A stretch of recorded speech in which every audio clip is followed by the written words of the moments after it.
Baik Nurhani dengan NIM E1B02410006. Saya Selena Ikyari dengan NIM E1B02410008. Saya Abdurrahman Hidayat dengan NIM E1B024101. Saya Dimas Indari dengan NIM E1B02410011. Selamat menyaksikan.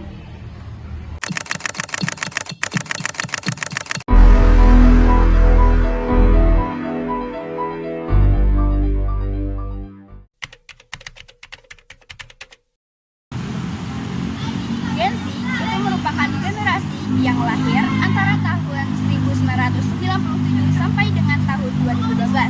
Mereka lahir di era digitalisasi yang atau bisa disebut juga dengan digital nomads.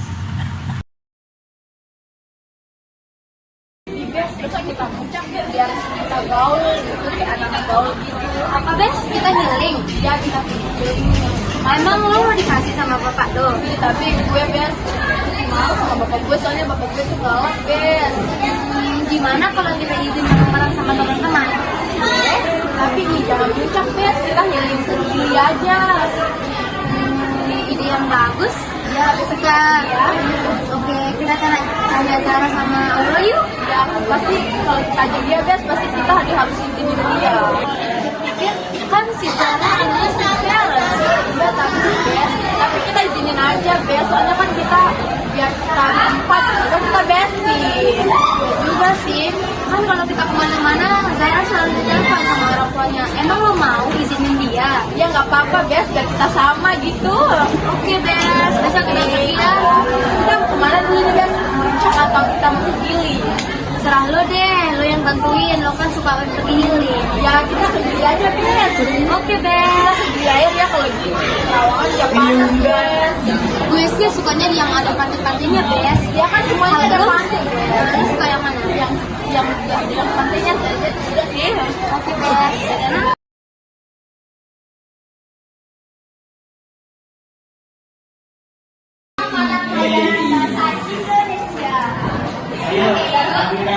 Menurut saya pelajaran bahasa Indonesia itu sangat menyenangkan. Dari pelajaran itu kita bisa belajar banyak hal tentang membuat kalimat yang baik dan benar, cara menulis.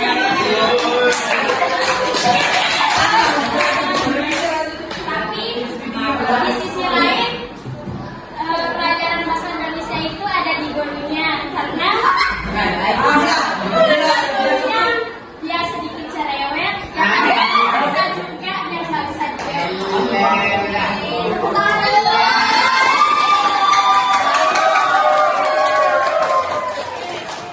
Tadi dalam deskripsikan itu ada yang benar nggak dalam penggunaan bahasanya itu, ada yang baku dan tidak baku. Ada yang nggak tadi? Coba satu dari cewek, satu dari cowok, ada yang angkat tangan nanti buat kasih tau nih mana tempat kotak bahasa yang baku dan tidak baku yang tadi disampaikan oleh teman-temannya. Boleh? Bakal kasih contoh ya. Ingat ada apa? Iya. Oke, tadi dia pakai ngajarin. Benar nggak itu kalau kita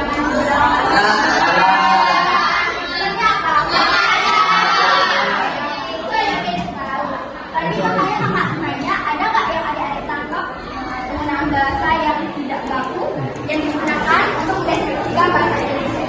Ada nggak? Ada yang nggak? Sama? Iya, ya kayak gitu bisa. Gitu ya? Kayaknya kalau kata-kata cuma satu.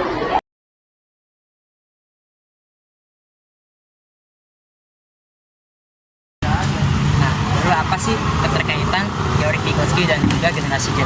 Dalam teori Vygotsky mengenai zona perkembangan proksima dan scaffolding, ia menyatakan bahwa kemampuan atau perkembangan bahasa seseorang itu didapatkan melalui bantuan orang lain dan juga interaksi sosialnya. Nah, sedangkan generasi Z saat ini, mereka tidak hanya melakukan interaksi sosial di lingkungan setempatnya, tetapi juga di media sosial. Itulah mengapa banyak generasi Z menggabungkan bahasa-bahasa gaul seperti meme, emoji, dan sebagainya, karena itu terpengaruhi melalui teknologi sosial.